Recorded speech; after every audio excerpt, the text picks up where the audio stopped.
என்ன இது ரொம்ப நாளாக நான் வந்து இந்த ஈர்ப்பு விதியெல்லாம் முயற்சி செய்கிறேன், ஆனால் எனக்கு வந்து பெரிய மாற்றங்கள் தெரியலை, இல்லை எனக்கு வந்து என்ன நினைக்கிறேனோ அதுக்கு ஆப்போசிட்டாகவே நடக்குது அப்படின்னா ரெண்டு காரணங்கள் இருக்க முடியும். ஒன்று, நீங்கள் ஈர்ப்பு விதி பயிற்சிகளை செய்கிறத விட அதை பார்க்குறதும் கேட்குறதும் அதிகமாக செய்கிறீங்க. அதாவது நிறைய அதை பற்றி ரிசர்ச் பண்ணுறீங்க, தேடுறீங்க, யூடியூப் வீடியோஸ் பார்க்குறீங்க, அவரை புக்ஸ் வாங்கி படிக்கிறீங்க, ஆனால் செயல்படுத்துறது என்னமோ ரொம்ப அளவாக செஞ்சுக்கிட்டு இருப்பீங்க. ரெண்டாவது காரணம் என்னவாக இருக்கலாம்னா, நீங்கள் ஈர்ப்பு விதி சரியாக பயன்படுத்துகிறீங்க, எல்லாமே பர்ஃபெக்டாக போயிட்டுருக்கு, ஆனால் நீங்கள் எல்லா மாற்றங்களையும் ரொம்ப ஸ்மூத்தாக, ரொம்ப ஹாப்பியாக, ரொம்ப ஒரு பர்ஃபெக்டாக மாறணும் அப்படின்னு எதிர்பார்க்குறீங்க. அப்படி கிடையாது. பிரபஞ்சம் அதனுடைய மேஜிக், அதாவது அதோட மாயஜாலத்தை காமிக்கிறதுக்கு என்றைக்கும் ஒரு ஸ்மூதான ஒரு வழியை காமிக்கும் அப்படின்னு சொல்ல முடியாது, ஒரு ஈஸியான ஸ்டெப்பை காமிக்கும்னு சொல்ல முடியாது. சில நேரங்களில் சில மாற்றங்கள் நீங்கள் எதிர்பார்க்குற மாதிரி இல்லாமல் அதை விட இன்னும் பெட்டராக கொண்டு வரதுக்காக ஒரு சில இடங்களில் நீங்கள் ரொம்ப பாசிட்டிவாக ஒரு விஷயம் பண்ணும்போது கூட ஒரு பெரிய நெகட்டிவ் நீங்கள் பார்க்குறதுக்கு வாய்ப்பு இருக்குது. அது ஏன்றது தான் இந்த வீடியோ.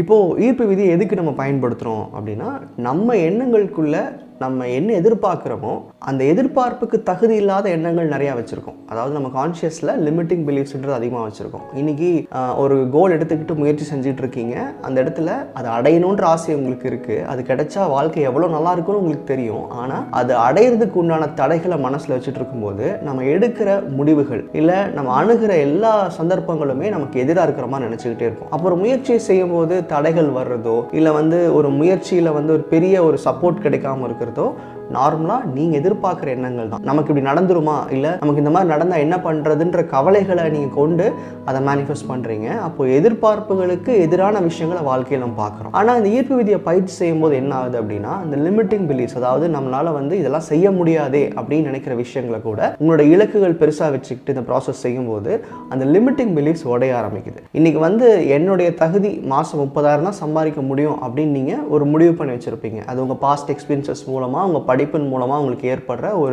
ஒரு எண்ணம்னு வச்சுக்கலாம். ஆனால் அந்த எண்ணத்தை உடைக்கிறதுக்கு இன்றைக்கி வந்து சும்மா இல்லைங்க நீங்கள் வந்து பெரிய ஆளாக ஆக முடியும், நீங்கள் வந்து 30,000 இல்லை 3 லட்சம் சம்பாதிக்க முடியும் யாராவது சொன்னால் அது உங்களால் ஏற்றுக்க முடியாது. அப்போது அந்த எண்ணத்தை உள்ளே நீங்கள் ஃபீட் பண்ண ஆரம்பிக்கிறீங்க. நீங்கள் ப்ராசஸ் மூலியமாகவும் உங்கள் இலக்குகளை பெருசாக அமைச்சிக்கிறது மூலியமாகவும் உங்கள் லிமிட்டிங் பிலீஃப்ஸ் உடைய ஆரம்பிக்குது. இந்த இடத்துல ஈர்ப்பு விதி வேலை செய்யுது அப்படின்னு நம்ம ஏற்றுக்கிறோம். உண்மையை சொல்லணும்னா ஈர்ப்பு விதி எப்பவுமே வேலை செஞ்சுக்கிட்டு தான் இருக்குது. அப்போது அந்த மாற்றங்களை நீங்கள் உணர ஆரம்பிப்பீங்க. அதாவது ஒரு நாள், ஒரு வாரம், ஒரு மாதம் அப்படின்றது நம்ம கண்ட்ரோல் இருக்கிற மாதிரியும் நமக்கு நினைக்கிற விஷயம் நடக்கிற மாதிரியும் உணர ஆரம்பிப்பீங்க. ஆனால் பெரிய அளவில் இருக்காது. அதாவது நீங்கள் கேட்ட அந்த 3 லட்சம் ரூபாய் அப்படிங்கிற சேஞ்ச் தெரியாது. ஆனால் ஏதோ வேலையில் ஒரு நிம்மதியான போக்கு, இல்லை பிஸ்னஸில் ஒரு ஈஸியான அவுட்கம் எல்லாம் தெரிய ஆரம்பிக்கும். ஆனால் இந்த இடத்துல நிறைய பேருக்கு ஒரு விஷயம் புரியாது. என்னன்னா, இந்த மாற்றங்கள் எல்லாம் வந்து ரொம்ப சின்னதாக இருக்கே, பட் என்னுடைய லட்சியம் ரொம்ப பெருசாக இருக்குது, அதே எப்போ நடக்கும் அப்படிங்கிற அந்த இம்பேஷன்ஸ் இருக்கும். அதாவது ஒரு பொறுமை இல்லாத தனம் சில பேருக்கு இருக்கலாம். அதில் சில பேர் வந்து இல்லை இது எனக்கு வேலை செய்யலை அப்படின்னு வேலையை போயிடுறாங்க. இன்னும் சில பேர் வந்து ரொம்ப இன்டென்ஸாக, என்ன மாதிரி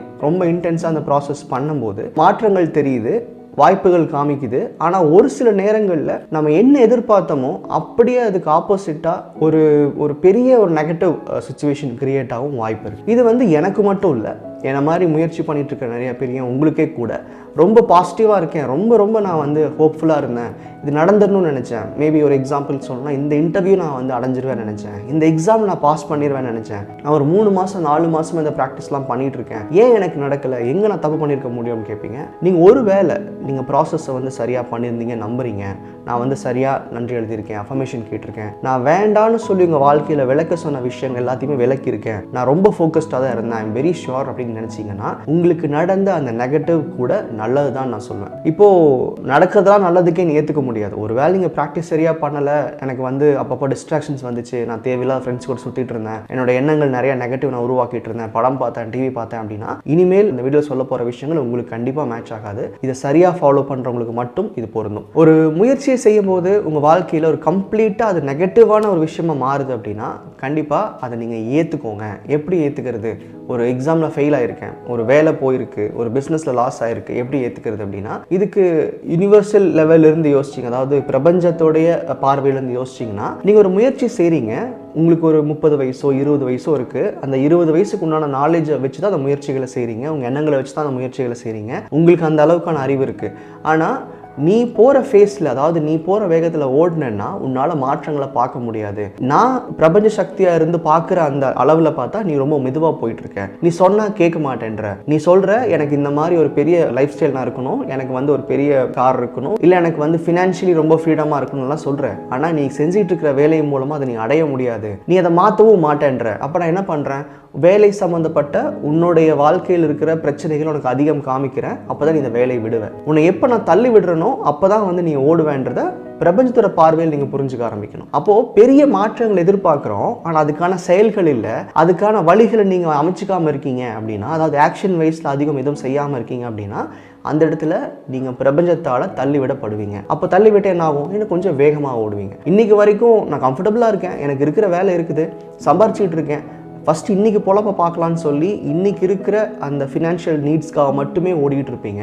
ஆனால் கனவுகள் மட்டும் பெரிய அளவில் இருக்கும். அந்த பெரிய அளவில் இருக்க கனவுகளை நீங்கள் செயல்படுத்தலைன்னா கண்டிப்பாக பிரபஞ்சம் உங்களை கொஞ்சம் தள்ளி விடுறதுக்கான வாய்ப்புகள் நிறையா இருக்குது. இது நிறைய பேர் உணர்ந்திருப்பீங்க. ஒரு பெரிய ஃபால் இருக்கும், அதாவது பெரிய ஒரு வீழ்ச்சி இருக்கும். அந்த வீழ்ச்சிக்கு பின்னாடி உங்களுடைய ஓட்டம் அதிகமாக போகுதுன்னு அர்த்தம். அதாவது ஒரு ஃபெயிலியர் ஆகிட்டா இது எனக்கு நடக்கலைன்னு சொல்லி அந்த முயற்சிகள் நிறுத்திடாமல் அந்த ஃபெயிலியர் ஏதோ ஒரு பெரிய ஒரு முன்னேற்றத்துக்கான வாய்ப்பாக பார்க்க ஆரம்பிங்க. என்னோட பர்சனல் எக்ஸாம்பிள் அப்படின்றது, எனக்கு ரொம்ப பிடிச்சு நான் கஷ்டப்பட்டு மேனிஃபெஸ்ட் பண்ணி என்னுடைய ஒரு கம்ப்ளீட் லைஃபையே மாற்றக்கூடிய ஒரு ஜாபா அது இருக்குன்னு சொல்லி நான் சேர்ந்த வேலையை தான் நான் வந்து ரொம்ப சுலபமாக ஒரு 2 மாதம் 1 மாதத்துக்குள்ளே யோசிச்சு வேலையை விட்டு வெளியே வந்தேன். அப்போது அந்த வேலையை நான் விடலை அப்படின்னா, ஒருவேளை அந்த வேலையை நான் விடலை அப்படின்னா இத்தனை மாற்றங்கள் இந்த 1 வருஷத்துக்குள்ளே என் வாழ்க்கையில் கண்டிப்பாக நடந்திருக்காது. ஆனால் ரொம்ப ப்ராக்டிக்கலாக யோசிச்சா, அதாவது நம்ம இவ்வளோ நாள் படித்தோமே, இவ்வளோ விஷயங்கள் கற்றுக்கிட்டோமே, 8-9 வருஷம் ஒரு ஃபீல்டில் வேலை செஞ்சுருக்கோமே, அந்த ஃபீல்டில் நான் வந்து இவ்வளோ நாலேஜை கெயின் பண்ணிவிட்டு அப்படியே அதுக்கு சம்மந்தம் இல்லாத ஒரு ஃபீல்டுக்குள்ளே வரமேன்ற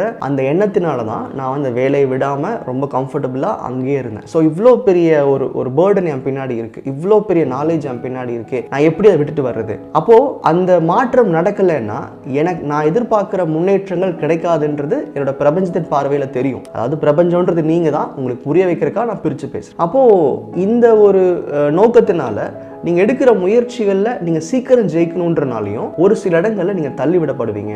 எல்லா இடத்துலையுமே பிரபஞ்சம் உங்களை கம்ஃபர்டபுளாக வச்சுட்டு உங்களை அப்படியே ஸ்மூத்தாக கொண்டு போய் அடுத்த லெவலில் விட்டுருன்னு நினைக்காதீங்க. உங்களுடைய கனவுகள் பெருசாக இருந்து நீங்கள் செய்கிற செயல் ரொம்ப சின்னதாக இருந்தால் எப்போ நீங்கள் படிப்படியாக முன்னேறது?